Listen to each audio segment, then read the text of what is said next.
ये दिनों में मैं मेरे उद्धार पाए हुए दिनों के विषय में सोच रहा था कि शुरू के दिनों में मेरा जीवन कैसा था और आज मैं कैसा हूँ।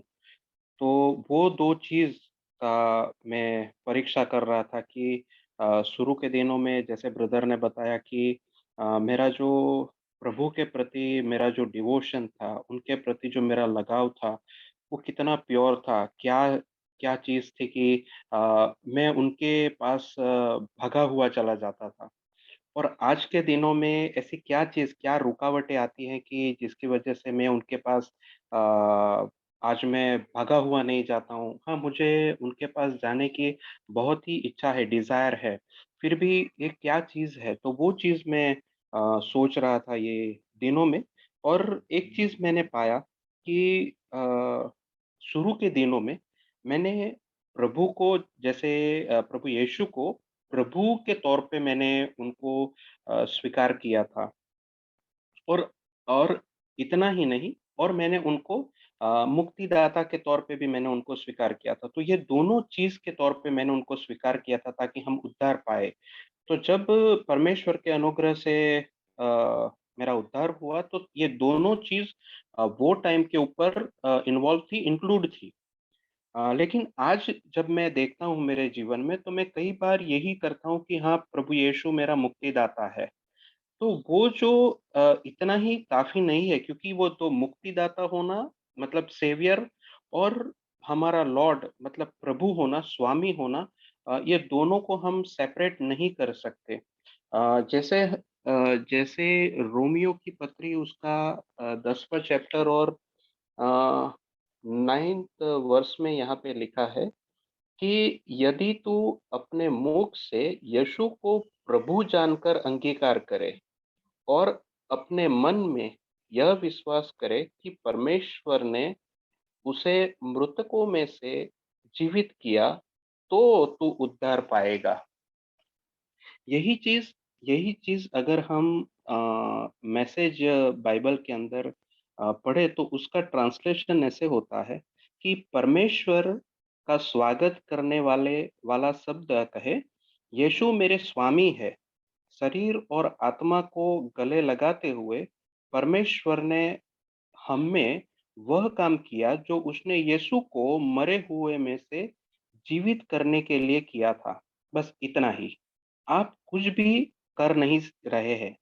आप केवल परमेश्वर को पुकार रहे हैं, उस पर भरोसा करते हुए कि वह आपके लिए करेगा। यही उद्धार है। तो ये मैसेज ट्रांसलेशन में लिखा गया है कि मैं प्रभु को मैं मतलब मेरे यीशु को मेरे स्वामी के तौर पे स्वीकार करना जो शुरू के दिनों में मैंने किया था, लेकिन आज वो एरिया में मिसिंग है। मेरे लाइफ में से उनका जो लॉर्डशिप है, वो मिसिंग है। इसी वजह से आज मैं जो भी काम करता हूँ, जो भी करता हूँ, तो मुझे ऐसा लगता है कि वो मुझे ही करना पड़ेगा। वो मेरे मुक्तिदाता है, वो मुझे रियलाइज़ है क्योंकि मुझे पता है कि मुझे छुड़ाने वाला, मुझे बचाने वाला तो मेरे यीशु है। लेकिन ये लॉर्ड का इंक्लूड होना, दोनों साथ में होना बहुत ही ज़रूरी है। ये चीज़ मैं समझाना चाहूँगा क्योंकि जो मुझे आज मेरे लिए चिंता का विषय है, मैं सीरियसली जिसके ऊपर सोचना चाहूँगा, तो वो ये है कि अगर वो मेरे अ, प्रभु नहीं है, तो वो मेरे मुक्तिदाता भी नहीं है। क्योंकि ये दोनों को मैं अलग करके जीवन नहीं व्यतीत कर सकता। मुझे उनको प्रभु के तौर पे भी स्वीकार करना है और मुझे मुक्तिदाता के तौर पे भी स्वीकार करना है और दोनों को मैं सेपरेट नहीं कर सकता मेरे जीवन के दौरान। मतलब मेरी लाइफ़स्टाइल में, मेरे लाइफ़ में उनको इंक्लूड करके ही मुझे जीना पड़ेगा।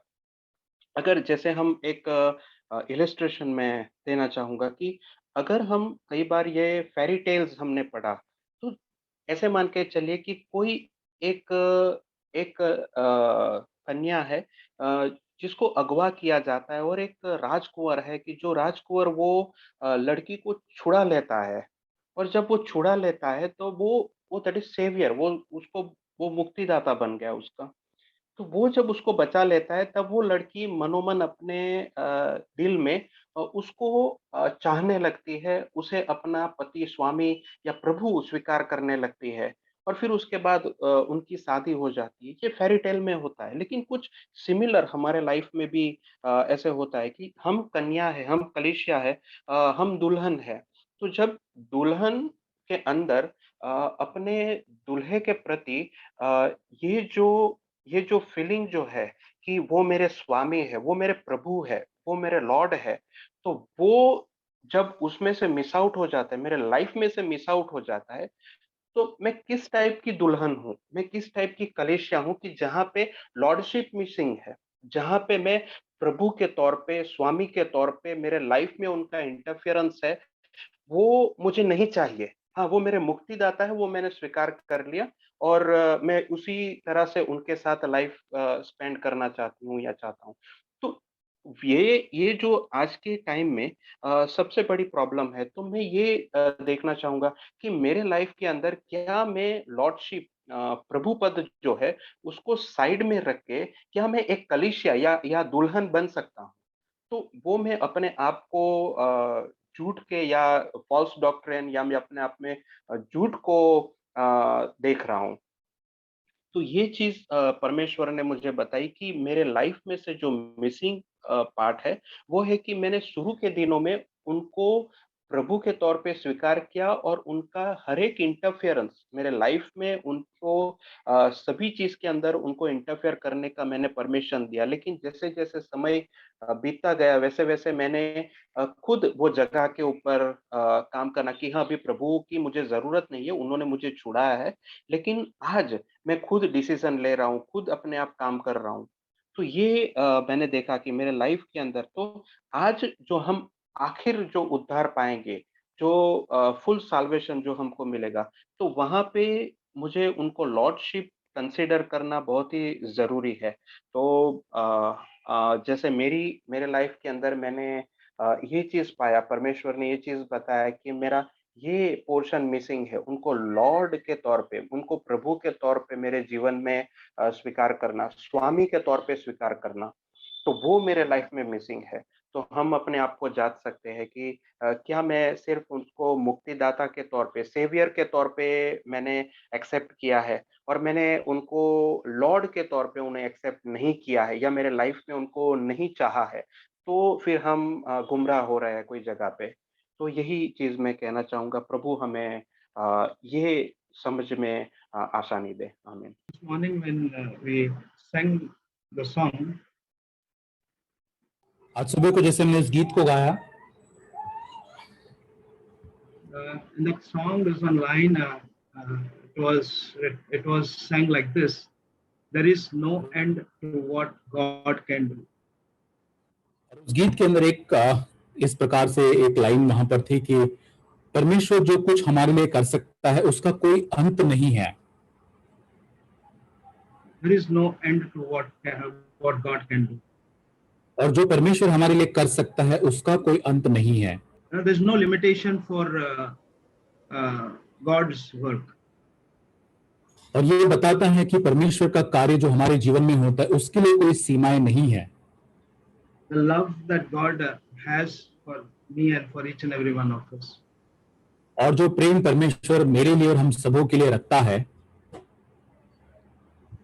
And similarly, there is another verse in Psalms 34, verse 8. भजन संहिता 34 अध्याय उसके 8 वचन में एक वचन पाया जाता है, Taste and see that the Lord is good. वहां लिखा है कि चक्कर देखो कि परमेश्वर कैसा भला है। Here it is not one day I taste and then I just say, yes, it is good. It is not like that. और यहाँ पर ऐसा नहीं है कि कोई एक ही विशेष दिन में मैं परमेश्वर को चक्कर देखता हूं और जानता हूं कि वो भला है, ऐसा नहीं है। Because we were thinking about love growing cold. और जैसे हमने अभी वचन में से सुना कि वो प्रेम परमेश्वर के प्रति जो हमारा ठंडा होते जाता है, Love will get cold when I just taste one day and I just live it and just read it as the word, like what it is written in 34 verse 8. और जैसे मेरा प्रेम परमेश्वर के प्रति तब ठंडा होते जाएगा जब भजन संहिता 34:8 वचन में मैं परमेश्वर की भलाई को केवल एक दिन के लिए ही चखूंगा और प्रतिदिन नहीं चखूंगा। Taste and see that the Lord is good is a taste like I need to taste it every day, and I have to be in fellowship in the Lord. और चक्कर मुझे देखना है प्रतिदिन मेरे जीवन में कि परमेश्वर कैसा भला है और मेरे जीवन में उस संगति को देखना है। In verse 9, I have a translation. It says, the same chapter 34, verse 9. In my translation, it says, "Remain loyal to the Lord." और उसी अध्याय के 9 वचन में मेरे पास जो अनुवाद है वो वहां लिखा है कि परमेश्वर के प्रति हमें वफादार रहना है। You chosen people of His. और जो तुम परमेश्वर के चुने हुए लोग हो। My commitment towards the Lord is always that I should be loyal to what God has been for me to this days and years of time. और मेरा परमेश्वर के प्रति यही समर्पण होना चाहिए हमेशा कि परमेश्वर ने जो चाहा है कि मैं उससे करूं, उसके लिए मुझे हमेशा वफादार या विश्वास योग्य बने रहना है आने वाले वर्षों या समय के अंदर। It is that not to depart from that first love what God has shown upon me. The taste which I tasted, that taste should not depart. और वो स्वाद जो परमेश्वर ने मेरे ऊपर प्रकट किया है वो मुझसे दूर नहीं होना चाहिए। And as 2 Corinthians 11, this morning I was also meditating on the same verse where Paul says, "I am jealous with a godly jealousy."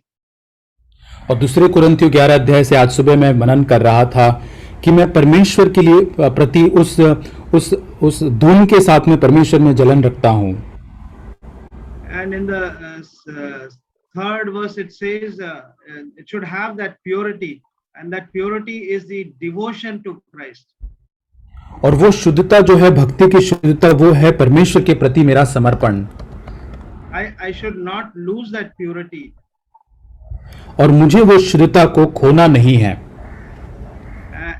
In other words, it is like this, where it mentioned in verse 2 saying that as a pure virgin to Christ. और जैसे दूसरे वचन में लिखा था कि ईश्वरीय धुन मुझे लगाना है उस कुंवारी स्त्री के समान जो यीशु मसीह के लिए सौंपी गई है। This is a challenge what I receive, living every day with purity as a virgin. और यही चुनौती मैं पाता हूं कि प्रतिदिन उस कुंवारी के समान उस पवित्रता या शुद्धता में यीशु मसीह के प्रति मैं जीता हूं। Remain loyal to the Lord. और यीशु मसीह के प्रति मैं वफादार होता हूं। And always tasting and experiencing more of His benefits upon me. और हमेशा परमेश्वर के जो सारे उपकार जो है परमेश्वर मेरे जीवन के, उसको मैं प्रकट करते हुए। As we read in 103 Psalms, जैसे हम 103 भजन में पढ़ते हैं, where it says in verse 2, praise the Lord, O my soul, and it says that I do not want to forget all that benefit which God has done over me. वहां जैसे लिखा है कि हे मेरे मन, तू यहोवा को धन्य के उसके किसी भी उपकारों को न भूलना। So that my love never grows cold, and always I am in that steadfast love, anointed and refreshed by the power of the Holy Spirit. जिससे कि मेरा प्रेम परमेश्वर के प्रति ठंडा नहीं होता है, लेकिन हमेशा अभिषिक्त और परमेश्वर के प्रति मैं रहता हूँ। Amen. आमीन। Okay, just I want to say, मैं तो थोड़ा आज मेमोरी वर्स से थोड़ा एक करना चाहते हैं। यहाँ पे जो सुना है तो एफिसियंस 4:29 में लिखा है लिविंग बाइबल में, डोंट यूज बैड लैंग्वेज, बुरा बात नहीं बोलना। कुछ दिनों पहले ब्रदर अबू ऐसे ही बोला था कि अंदर में जो स्वीट वाटर का पानी का अच्छा शुद्ध पानी अंदर होने से हर समय वही पानी निकलता है हर हृदय से। इसलिए हम जब मनन करते हैं वर्स तो देखते हैं कब ऐसे बुरा बात निकलता है और बैड लैंग्वेज निकलता है, तब देखते हैं जब इरिटेट होता है, उसी समय इरिटेशन के कारण बैड लैंग्वेज निकलता है सब। जब हम लोग फैमिली में याकूब का मनन कर रहे हैं वो किताब, वहाँ पे भी लिखा है, हम लोग जानते हैं जो जीव के बारे में बोलता है, टांग के बारे में बोलता है, छोटा फिर भी वो बहुत डेंजरस है। तो यही देखता है जो जो जो बात काटते हैं वही से निकलता है, नई बात करता है तो नहीं निकलता है, उसका दूसरा तरीका से दिखाता है, हम अच्छा नहीं लगता है। लेकिन जिसके बात मुंह में बात करते हैं हम लोग, मेरा टांग है यूजफुल है, हम जानते हैं साइंस में वो टांग बहुत ज़रूरत है, बहुत डाइजेशन के लिए और अलग अलग चीज़ के लिए बात करने के लिए। फिर भी ये टांग छोटा फिर भी और बहुत ये होता है। हम देखते हैं यीशु के बारे में, जब लास्ट में क्रॉस में इतना इरिटेट किया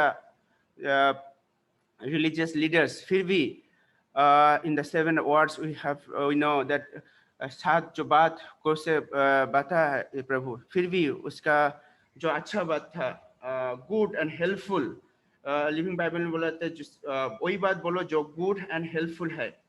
तो यही मैं इस बात से और फिर मेरे को जज करना चाहता है, मेरा जो बात हर दिन हर समय इरिटेशन के समय भी मेरा अच्छा बात निकलना होगा, क्योंकि मेरा यही प्रूव करेगा कि मेरा अंदर में जो होली स्पिरिट है, वो होली स्पिरिट हर समय अच्छा बात निकालने के लिए ही हेल्प करेगा।